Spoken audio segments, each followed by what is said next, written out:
Hello दोस्तों। क्या आपको कभी ऐसा महसूस हुआ है कि आपका मन या तो बीते हुए कल की यादों में उलझा रहता है या आने वाले कल की चिंता में डूबा रहता है? क्या आपने कभी सोचा है कि हम अपनी जिंदगी का एक बहुत बड़ा हिस्सा बस सोचने में बर्बाद कर देते हैं, लेकिन असल में जी नहीं पाते? हम में से ज्यादातर लोग या तो अपने पास्ट रिग्रेट्स में फंसे रहते हैं या फिर फ्यूचर एंग्जाइटी से घिरे रहते हैं। लेकिन सोचिए, अगर मैं आपको बताऊं कि सच्ची शांति, असली सफलता और गहरी खुशी सिर्फ एक चीज में छुपी है, और वो है नाउ, यानी इस पल में जीना। आज हम जिस किताब की बात करने वाले हैं, उसने लाखों लोगों की सोच को बदल दिया है, उनके जीवन में नई रोशनी भर दी है और उन्हें सिखाया है कि कैसे हम अपनी सफरिंग से आजाद हो सकते हैं। यह कोई आम सेल्फ हेल्प बुक नहीं है, बल्कि एक अनुभव है जो आपको अपने अंदर झांकने पर मजबूर कर देगा। यह किताब आपको सिखाएगी कि माइंड के शोर को कैसे शांत करें, नेगेटिविटी से कैसे बचें और असली इनर पीस कैसे हासिल करें। हमारी पूरी जिंदगी दो ही चीजों के बीच फंसी रहती है, पास्ट और फ्यूचर। लेकिन सच्चाई यह है कि पास्ट अब मौजूद नहीं है और फ्यूचर अभी आया नहीं है, फिर भी हम इन्हीं के बारे में सोच सोचकर अपने प्रेजेंट को खो देते हैं। यही वजह है कि हम हमेशा स्ट्रेस में रहते हैं, एंग्जाइटी महसूस करते हैं और कभी भी पूरी तरह से खुश नहीं रह पाते। अगर हम सच में अपनी लाइफ को ट्रांसफॉर्म करना चाहते हैं तो हमें नाउ में जीना सीखना होगा। हमें अपनी कॉन्शियसनेस को जागरूक करना होगा और उन पैटर्न्स को समझना होगा जो हमारे दुख का कारण बनते हैं। इस वीडियो में हम द पावर ऑफ नाउ के सबसे जरूरी लेसन्स को गहराई से समझेंगे। हम जानेंगे कि कैसे हम अपने ओवर थिंकिंग माइंड से बाहर निकल सकते हैं, नेगेटिविटी को खत्म कर सकते हैं और एक ऐसा जीवन जी सकते हैं जिसमें हर पल सच में मायने रखता हो। अगर आप सच में अपनी लाइफ को बदलना चाहते हैं तो इस वीडियो को अंत तक जरूर देखें, क्योंकि ये सिर्फ एक बुक समरी नहीं है, बल्कि एक नए माइंडसेट की शुरुआत है। तो चलिए, बिना किसी देरी के द पावर ऑफ नाउ की विजडम में डाइव करते हैं और सीखते हैं कि कैसे सिर्फ एक सिंपल लेकिन पावरफुल प्रिंसिपल को अपनाकर हम अपनी जिंदगी को पूरी तरह ट्रांसफॉर्म कर सकते हैं। Chapter 1, you are not your mind. क्या आपने कभी अपने माइंड को ऑब्जर्व किया है? वो बिना रुके नॉन स्टॉप चलता रहता है। एक थॉट खत्म नहीं होता कि दूसरा शुरू हो जाता है। कभी कभी हम बेवजह परेशान हो जाते हैं, कभी किसी बीती हुई बात को लेकर दुखी हो जाते हैं, तो कभी आने वाले कल की चिंता में उलझे रहते हैं। लेकिन क्या आपने कभी सोचा है कि ये थॉट्स, ये इमोशंस, ये कैंडलेस चैटर जो आपके दिमाग में चलता रहता है, क्या ये सच में आप हैं या फिर ये सिर्फ एक इल्यूजन है? यह अध्याय हमें सिखाता है कि हम अपने माइंड नहीं हैं। सुनने में यह अजीब लग सकता है क्योंकि हम हमेशा से यही मानते आए हैं कि मैं वही हूं जो मैं सोचता हूं, लेकिन असलियत इससे बिल्कुल अलग है। सच ये है कि आप अपने माइंड से कहीं ज्यादा हैं। आप सिर्फ अपने थॉट्स, बिलीव्स और इमोशंस नहीं हैं, आप उनसे अलग एक हायर कॉन्शियसनेस हैं। जब तक आप इस रियलिटी को नहीं समझते, तब तक आपका माइंड ही आपकी जिंदगी को कंट्रोल करता रहेगा। हमारा माइंड हमें इल्यूजन्स में फंसाए रखता है। जब हम इसे ऑब्जर्व नहीं करते तो ये हमें नेगेटिविटी और सफरिंग की जाल में उलझा देता है। कभी गौर किया है कि जब आप किसी समस्या के बारे में सोचते हैं तो असल तकलीफ उस समस्या से ज्यादा आपकी उसके बारे में सोचने से आती है? उदाहरण, अगर किसी ने आपको इंसल्ट कर दिया तो असली दर्द सिर्फ कुछ सेकंड का होगा, लेकिन आपका माइंड उसे बार बार रिप्ले करेगा। आप उस मोमेंट को बार बार याद करेंगे, उसके बारे में सोचेंगे, इमेजिन करेंगे कि उस वक्त आपको क्या कहना चाहिए था। इस तरह आप अपनी ही मेंटल टॉर्चर को बढ़ाते रहेंगे। माइंड एक सर्वाइवल मशीन है, इसका काम आपको प्रैक्टिकल लाइफ में हेल्प करना है, लेकिन जब ये आप पर हावी हो जाता है तो यही आपके लिए सबसे बड़ी प्रॉब्लम बन जाता है। माइंड का नेचर ही ऐसा है कि वो या तो पास्ट में जीता है या फ्यूचर में। वो कभी प्रेजेंट मोमेंट में नहीं रह सकता और यही हमारी सफरिंग की सबसे बड़ी वजह है। माइंड हमें कैसे डिस्कनेक्ट करता है? इमेजिन कीजिए कि आप एक ब्यूटीफुल सनसेट देख रहे हैं, लेकिन आपका माइंड किसी और चीज में बिजी है। शायद आप किसी आर्गुमेंट के बारे में सोच रहे हैं या किसी आने वाली डेडलाइन की चिंता कर रहे हैं। उस मोमेंट में आप सच में उस सनसेट को फील ही नहीं कर रहे। माइंड ने आपको उस मोमेंट से डिस्कनेक्ट कर दिया, और ये सिर्फ एक बार नहीं होता बल्कि हमारी पूरी लाइफ में लगातार होता रहता है। समाधान क्या है? समाधान ये है कि आप अपने थॉट्स को ऑब्जर्वर बनकर देखें। जब भी कोई थॉट आए उसे पकड़ने की कोशिश मत करें, बस उसे नोटिस करें और उसे जाने दें। इसे वाचिंग द थिंकर कहा जाता है। जब आप अपने माइंड को ऑब्जर्व करना शुरू करते हैं तो आप धीरे धीरे उससे डिटैच होने लगते हैं, ट्रू फ्रीडम की ओर। जब आप समझ जाते हैं कि आप अपने थॉट्स नहीं हैं तो आपको एक नई तरह की इनर पीस महसूस होने लगती है। अब आपका माइंड आपको कंट्रोल नहीं करता, बल्कि आप अपने माइंड को कंट्रोल कर सकते हैं। द पावर ऑफ नाउ हमें सिखाती है कि अगर हमें सच में हैप्पी रहना है तो हमें अपने माइंड की स्लेवरी से बाहर निकलना होगा। हमें अपने थॉट्स के साथ आइडेंटिफाई करना छोड़ना होगा, क्योंकि हम अपने माइंड के गुलाम नहीं बल्कि उसके मास्टर हैं। तो अब सवाल यह है, क्या आप अपने माइंड को कंट्रोल करना सीखेंगे या फिर उसी की बनाई हुई दुनिया में उलझे रहेंगे। Chapter 2 consciousness the way out of pain. क्या आपने कभी सोचा है कि दर्द बाइन आखिर आता कहां से है?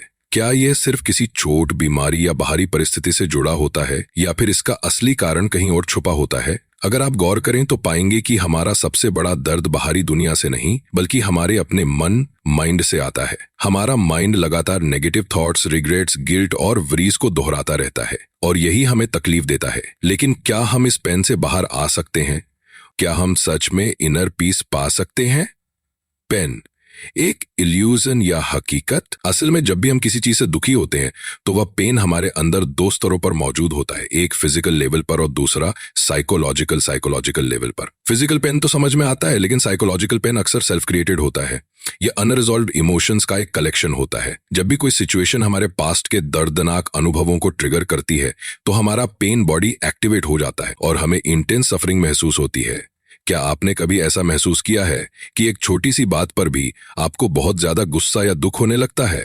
ऐसा इसलिए होता है क्योंकि वो सिचुएशन आपके पुराने जख्मों को छू जाती है और आपका पेन बॉडी उस दर्द को फिर से जीने लगता है। आप उसमें फंस जाते हैं। क्या पेन हमारी पहचान बन गया है? सबसे बड़ी समस्या यह है कि हम अपने पेन बॉडी को अपनी आइडेंटिटी बना लेते हैं। हम मानने लगते हैं कि यही हमारी रियलिटी है, लेकिन सच्चाई यह है कि हम अपने पेन नहीं है। इस पेन से बाहर निकलने का सिर्फ एक ही तरीका है, कॉन्शियसनेस यानी जागरूकता। जब आप अपने अंदर के पेन को ऑब्जर्व करना शुरू करते हैं, जब आप इसे जज किए बिना सिर्फ एक विटनेस की तरह देखते हैं, तो धीरे धीरे इसकी पकड़ आप पर कमजोर होने लगती है। पेन बॉडी को सरवाइव करने के लिए आपकी अनकॉन्शियस आइडेंटिफिकेशन की जरूरत होती है। जैसे ही आप जागरूक हो जाते हैं और इसे पहचानने लगते हैं, यह प्रभाव खोने लगता है। क्या यह दर्द असली है? एक बार खुद से पूछिए, क्या मैं सच में दर्द में हूं या यह सिर्फ मेरे माइंड का क्रिएशन है? ज्यादातर केसेस में आप पाएंगे कि रियल पेन इस मोमेंट में नहीं है, बल्कि आपका माइंड ही उसे दोहराई जा रहा है। जब आप इस जागरूकता में जीना शुरू करते हैं तो आप धीरे धीरे अपने ईगो और माइंड की पकड़ से आजाद होने लगते हैं। ईगो हमेशा पेन को पकड़कर रखना चाहता है क्योंकि वह उससे अपनी आइडेंटिटी बनाता है, लेकिन जब आप पेन को एक ऑब्जर्वर की तरह देखने लगते हैं तो ईगो की पकड़ टूटने लगती है और यही असली फ्रीडम है। क्या आप पेन को पकड़ कर रखना चाहते हैं? द पावर ऑफ नाउ हमें सिखाती है कि अगर हम सच में अपनी सफरिंग से बाहर आना चाहते हैं तो हमें अपने थॉट्स और इमोशंस से आइडेंटिफिकेशन खत्म करनी होगी। अब सवाल यह है, क्या आप अपने पेन को पकड़ कर रखना चाहते हैं या उससे आजाद होकर एक नई लाइफ जीना चाहते हैं? चॉइस आपकी है। Chapter 3 moving deep into the now. क्या आपने कभी सोचा है कि असली शांति कहाँ मिलती है? क्या वो किसी गोल को पाने में है? क्या वो भविष्य में कहीं छिपी हुई है या फिर वो किसी बाहरी चीज से मिल सकती है? हम में से ज्यादातर लोग यही सोचते हैं कि अगर हमें एक अच्छी नौकरी मिल जाए, ज्यादा पैसा आ जाए, एक सही लाइफ पार्टनर मिल जाए या फिर कोई खास चीज हासिल हो जाए तो हम खुश हो जाएंगे। लेकिन क्या सच में ऐसा होता है? जब भी हम कोई गोल हासिल कर लेते हैं थोड़ी देर के लिए खुशी मिलती है, लेकिन फिर वही खालीपन लौट आता है। क्यों? क्योंकि हम खुशी को गलत जगह खोज रहे हैं। सच्ची शांति और खुशी कहीं बाहर नहीं बल्कि इसी मोमेंट में, इसी पल में छिपी हुई है। लेकिन समस्या यह है कि हमारा माइंड हमें कभी भी इस पल में पूरी तरह से जीने नहीं देता। वह या तो पास्ट में खोया रहता है या भविष्य की चिंता में डूबा रहता है। हम हमेशा या तो रिग्रेट करते हैं कि बीते हुए वक्त में हमने क्या गलत किया, या फिर सोचते हैं कि आने वाले समय में हमें क्या करना चाहिए। लेकिन इस बीच हम एक बहुत ही इंपॉर्टेंट चीज को मिस कर देते हैं, नाउ यानी यह वर्तमान क्षण। क्या आपने कभी देखा है कि जब आप किसी चीज को गहराई से एंजॉय कर रहे होते हैं, जैसे किसी खूबसूरत सनसेट को देखना, किसी प्यारी सी धुन को सुनना या किसी बच्चे को खेलते हुए देखना, तो उस मोमेंट में कोई प्रॉब्लम नहीं होती। क्यों? क्योंकि उस पल में आप पूरी तरह से प्रेजेंट होते हैं। लेकिन जैसे ही आपका माइंड किसी और चीज की तरफ भागता है, फ्यूचर की टेंशन या पास्ट के रिग्रेट्स की तरफ, तो अचानक आपकी पीस गायब हो जाती है। हमेशा नेक्स्ट मोमेंट का इंतजार क्यों? हम अपनी पूरी जिंदगी नेक्स्ट मोमेंट के इंतजार में बिता देते हैं। हम सोचते हैं कि बस ये काम खत्म हो जाए फिर मैं रिलैक्स करूंगा, बस थोड़े और पैसे आ जाएं फिर मैं खुश रहूंगा, बस ये इशू सॉल्व हो जाए फिर मैं शांत महसूस करूंगा। लेकिन सच्चाई यह है कि वह फिर कभी आता ही नहीं। जब एक प्रॉब्लम खत्म होती है तो दूसरी शुरू हो जाती है और इसी साइकिल में हमारी पूरी जिंदगी निकल जाती है। इस साइकिल को तोड़ने का एक ही तरीका है, डीप इनटू द नाउ चले जाओ। इसका मतलब यह नहीं कि आप अपने गोल्स को भूल जाएं या फ्यूचर की प्लानिंग ना करें। इसका मतलब सिर्फ इतना है कि आप इस पल में पूरी तरह से मौजूद रहें। जब आप किसी काम को करें तो सिर्फ उसी पर ध्यान दें। जब आप किसी से बात करें तो पूरे अवेयरनेस के साथ करें। जब आप किसी चीज को महसूस करें तो पूरे इंटेंसिटी के साथ करें। जब आप इस तरह से जीते हैं तो आपको एक अलग ही लेवल की इनर पीस महसूस होती है। लेकिन यह इतना आसान नहीं है, क्योंकि हमारा माइंड हर वक्त हमें खींचकर बाहर ले जाने की कोशिश करता है, कभी पास्ट की तरफ, कभी फ्यूचर की तरफ। इसका समाधान क्या है?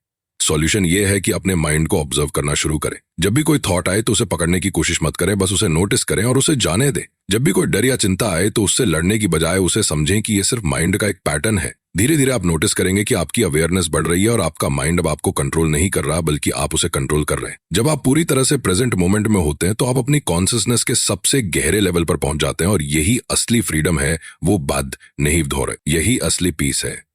जब आप अब में जीना शुरू करते हैं तो अचानक आपकी लाइफ मीनिंगफुल लगने लगती है। छोटी छोटी चीजें भी मैजिकल लगने लगती हैं। एक सिंपल वॉक, एक कप चाय, एक कैजुअल कन्वर्सेशन, सब कुछ नया और फ्रेश लगने लगता है, क्योंकि अब आप उन्हें पूरे प्रेजेंस के साथ एक्सपीरियंस कर रहे होते हैं।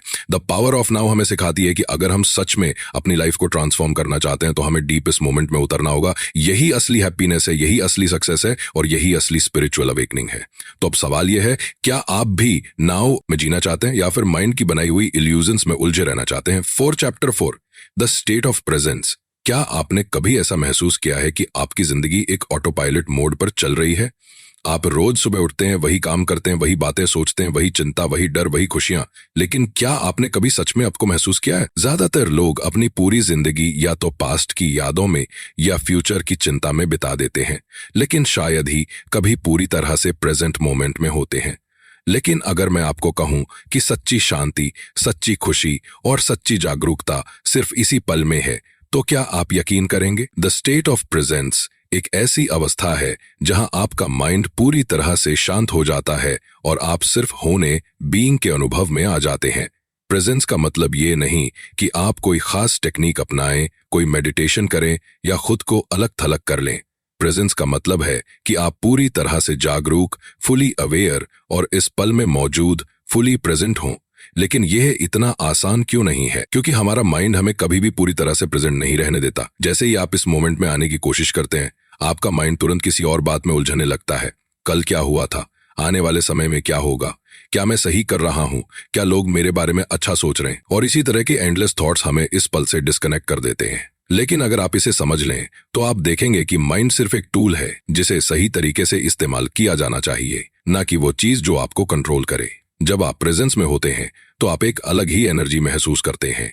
आप अचानक अपने अंदर की शांति को रिकॉग्नाइज करने लगते हैं। आप हर चीज को क्लैरिटी के साथ देखने लगते हैं। आपका ईगो, जो हमेशा आपको अतीत के दुखों और भविष्य की चिंताओं में उलझा कर रखता है, वो कमजोर होने लगता है। और जब ईगो कमजोर होता है तो आपकी असली शक्ति, ट्रू पावर, जाग जाती है।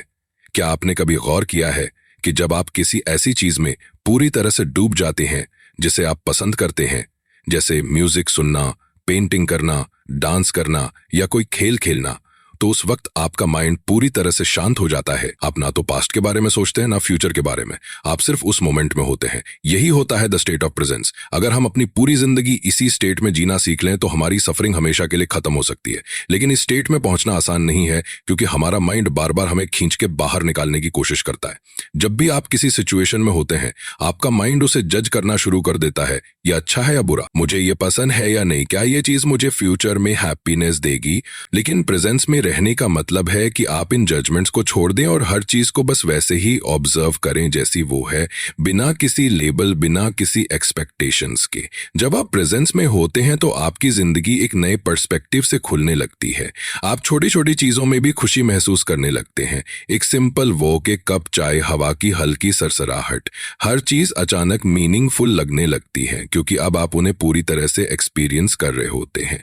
आप दूसरों से भी एक नए तरीके से जुड़ने लगते हैं, क्योंकि अब आप उनके साथ सिर्फ बॉडी और माइंड के लेवल पे नहीं, बल्कि एक डीपर कॉन्शियसनेस के लेवल पे कनेक्ट करने लगते हैं। जब आप प्रेजेंस में आ जाते हैं तो फियर, एग्जाइटी और स्ट्रेस ऑटोमेटिक खत्म होने लगते हैं, क्योंकि ये सारी नेगेटिव इमोशंस सिर्फ पास्ट और फ्यूचर से जुड़ी होती हैं। अगर ऐसा हो गया तो। लेकिन जब आप पूरी तरह से इस मोमेंट में होते हैं तो डर और चिंता की कोई जगह नहीं बचती। तब सिर्फ शुद्ध शांति, प्योर पीस और आनंद, प्योर जॉय बचता है। द पावर ऑफ नाउ हमें सिखाती है कि द स्टेट ऑफ प्रेजेंस कोई लक्ष्य गोल नहीं है जिसे हमें फ्यूचर में हासिल करना है, बल्कि ये वही चीज है जो इस पल में हमारे सामने उपलब्ध है। लेकिन इसे देखने और महसूस करने के लिए हमें अपने माइंड की इल्यूजन से बाहर आना होगा। जब आप इस पल को पूरी तरह से स्वीकार करना और जीना सीख जाते हैं, तो अचानक आपकी पूरी जिंदगी ट्रांसफॉर्म हो जाती है। तो अब सवाल यह है, क्या आप भी इस पल में जीने के लिए तैयार हैं, या फिर आप अभी भी पास्ट की शैडोज और फ्यूचर की वेरीज में उलझे रहना चाहते हैं? चॉइस आपकी है। 5 चैप्टर्स 5 इनलाइटनिंग रिलेशनशिप्स। क्या आपने कभी सोचा है कि रिलेशनशिप्स में इतनी तकलीफ क्यों होती है? जो इंसान कभी हमारी सबसे बड़ी खुशी का कारण था, वही हमें सबसे ज्यादा दुखी क्यों कर देता है? प्यार जो सबसे खूबसूरत एहसास होता है, वो अक्सर दर्द और कॉन्फ्लिक्ट में क्यों बदल जाता है? हम जिससे सबसे ज्यादा प्यार करते हैं, उसी के साथ सबसे ज्यादा आर्गुमेंट्स और मिसअंडरस्टैंडिंग्स क्यों होते हैं? इन सवालों के जवाब ढूंढने के लिए हमें सबसे पहले ये समझना होगा कि हम अपने रिलेशनशिप्स को कैसे देखते हैं और उनसे क्या उम्मीदें रखते हैं। ज्यादातर रिलेशनशिप्स अनकॉन्शियस माइंड पैटर्न्स और ईगो बेस्ड डिजायर से चलती हैं। जब हम किसी से प्यार करते हैं, तो अक्सर हम सोचते हैं कि वो इंसान हमारी खुशी, हमारी सिक्योरिटी और हमारी लाइफ का पर पूरा करेगा। लेकिन यही सोच डिपेंडेंसी और अटैचमेंट को जन्म देती है। जब हम किसी और इंसान को अपनी हैप्पीनेस का सोर्स बना लेते हैं, तो हम अपने अंदर एक अधूरेपन, इनकम्प्लीटनेस की भावना पैदा कर लेते हैं। और जब वो इंसान हमारी उम्मीदों पर खरा नहीं उतरता, तो हमें दुख और गुस्सा महसूस होने लगता है। अगर हम अपने रिलेशनशिप्स को ऑब्जर्व करें, तो हम देखेंगे कि ज्यादातर कॉन्फ्लिक्ट्स एक्सपेक्टेशन, इनसिक्योरिटीज और ईगो क्लैशेस की वजह से होते हैं। हमारा माइंड हर वक्त किसी ना किसी तरह की अप्रूवल, अटेंशन और वैलिडेशन चाहता है। जब हमें वो नहीं मिलता, तो हम गुस्सा, नाराजगी या दर्द महसूस करने लगते हैं। लेकिन असली सवाल यह है कि हम सच में प्यार कर रहे हैं या सिर्फ अपने ईगो की जरूरतों को पूरा करने की कोशिश कर रहे हैं। सच्चा प्यार तब संभव है जब आप पूरी तरह से प्रेजेंट मोमेंट में रहते हैं और अपने पार्टनर को बिना किसी तमलारी, कंडीशन के एक्सेप्ट करते हैं। लेकिन समस्या यह है कि हमारा माइंड हमेशा पास्ट की यादों और फ्यूचर की एंजाइटीज में उलझा रहता है। हम अपने पार्टनर को वैसे नहीं देखते जैसे वो हैं, बल्कि अपनी पास्ट एक्सपीरियंस, फियर्स और एक्सपेक्टेशंस के लेंस से देखते हैं, और यही हमारी सफरिंग का कारण बनता है। इनलाइन रिलेशनशिप्स का मतलब है कि आप अपने रिलेशनशिप में जागरूकता, अवेयरनेस लाएं। जब आप अपने पार्टनर से बात कर रहे हो, तो पूरी तरह से प्रेजेंट रहे, बिना किसी जजमेंट के, बिना किसी एक्सपेक्टेशन के, बस उनकी एनर्जी को महसूस करें। जब कोई कॉन्फ्लिक्ट हो, तो रिएक्ट करने से पहले खुद से पूछे, क्या यह सच में मेरा गुस्सा है या मेरे ईगो की डिफेंस मैकेनिज्म? जैसे ही आप अपने इमोशंस को ऑब्जर्व करना शुरू करते हैं, आप धीरे धीरे उनके कंट्रोल से बाहर निकलने लगते हैं। अधिकांश रिलेशन लव और पेन का एक साइकिल होती है। पहले सब कुछ परफेक्ट लगता है, लेकिन फिर धीरे धीरे एक्सपेक्टेशन और ईगो इंटरफेयर करने लगते हैं। लेकिन अगर आप फुली प्रेजेंट रहते हैं, तो आप इस पैटर्न को तोड़ सकते हैं। जब आप अपने पार्टनर से बात करते हैं, तो सिर्फ वर्ड्स पर ध्यान मत दें, उनकी भावनाओं को महसूस करें, उनकी एनर्जी को ऑब्जर्व करें। एक रियल रिलेशनशिप दो माइंड्स के बीच नहीं, बल्कि दो सोल्स के बीच होती है। द पावर ऑफ नाउ हमें सिखाती है कि जब तक हम अपने ईगो ड्रिवन लव से बाहर नहीं आते, तब तक हम सच्चे प्यार का अनुभव नहीं कर सकते।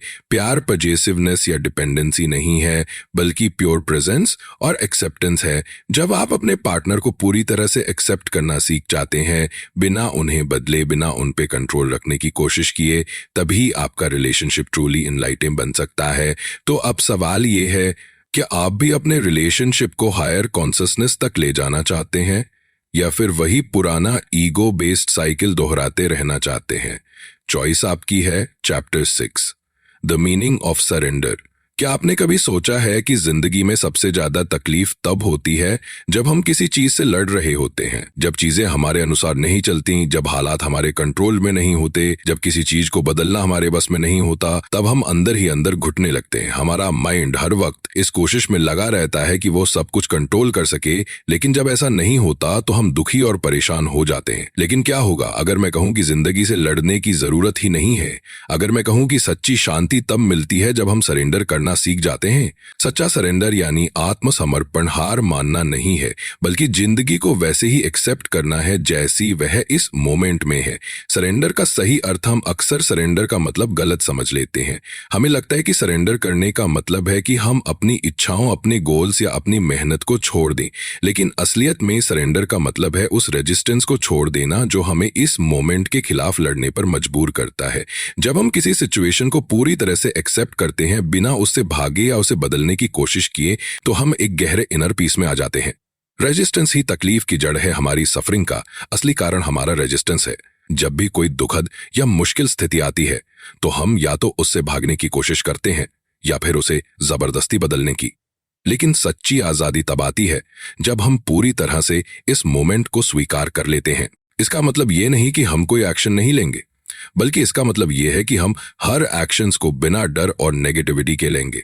क्या आपने कभी गौर किया है कि जब आप किसी सिचुएशन को लेकर परेशान होते हैं तो असल परेशानी उस सिचुएशन से ज्यादा आपकी सोच में होती है?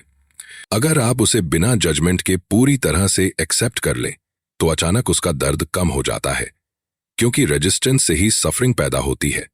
प्रकृति से सीखें, सरेंडर का सबसे अच्छा उदाहरण प्रकृति में देखा जा सकता है। क्या नदी कभी इस बात की चिंता करती है कि उसे किस दिशा में बहना चाहिए? क्या हवा कभी सोचती है कि उसे कितनी तेजी से चलना चाहिए? नहीं, प्रकृति में सब कुछ एफर्टलेसली फ्लो करता है, कोई रेजिस्टेंस नहीं, कोई स्ट्रगल नहीं। लेकिन इंसान हमेशा कंट्रोल में रहने की कोशिश करता है और इसी वजह से हम तकलीफ में रहते हैं। अगर हम भी उसी फ्लो में आ जाएं, उसी एनर्जी के साथ चलना सीख लें, तो हमारी लाइफ बहुत ज्यादा आसान और पीसफुल हो जाएगी। इमोशंस के प्रति सरेंडर करें। सरेंडर सिर्फ बाहरी सिचुएशंस के लिए नहीं, बल्कि हमारे अंदर की इमोशंस के लिए भी जरूरी है।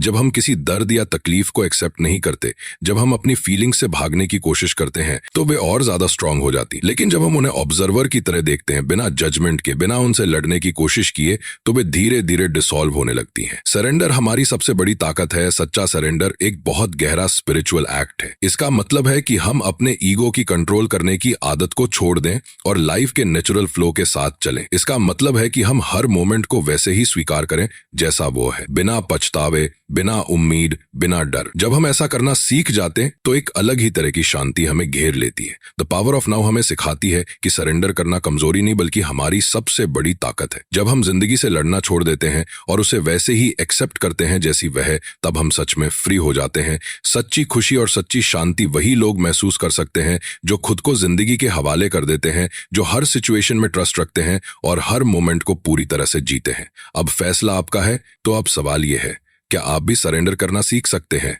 क्या आप भी लाइफ को वैसे ही स्वीकार कर सकते हैं जैसी वो इस मोमेंट में है?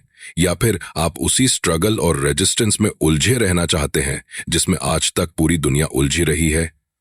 चॉइस आपकी है। द पावर ऑफ नाउ हमें सिखाती है कि सच्ची खुशी, सच्ची शांति और सच्ची आजादी सिर्फ और सिर्फ इस पल में जीने से आती है।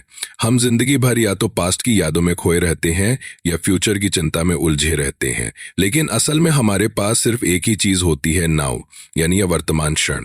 अगर हम इस पल को पूरी तरह से एक्सेप्ट करना और जीना सीख लें तो हमारी सफरिंग खत्म हो सकती है, हमारा स्ट्रेस खत्म हो सकता है और हम अपनी लाइफ को पूरी तरह से ट्रांसफॉर्म कर सकते हैं। हम अपने माइंड नहीं है, हम अपने थॉट्स नहीं है। हमारा माइंड हमें इल्यूजन में फंसाए रखता है और हमें इस सच से दूर कर देता है कि हम खुद ही पीस और हैप्पीनेस का सोर्स हैं।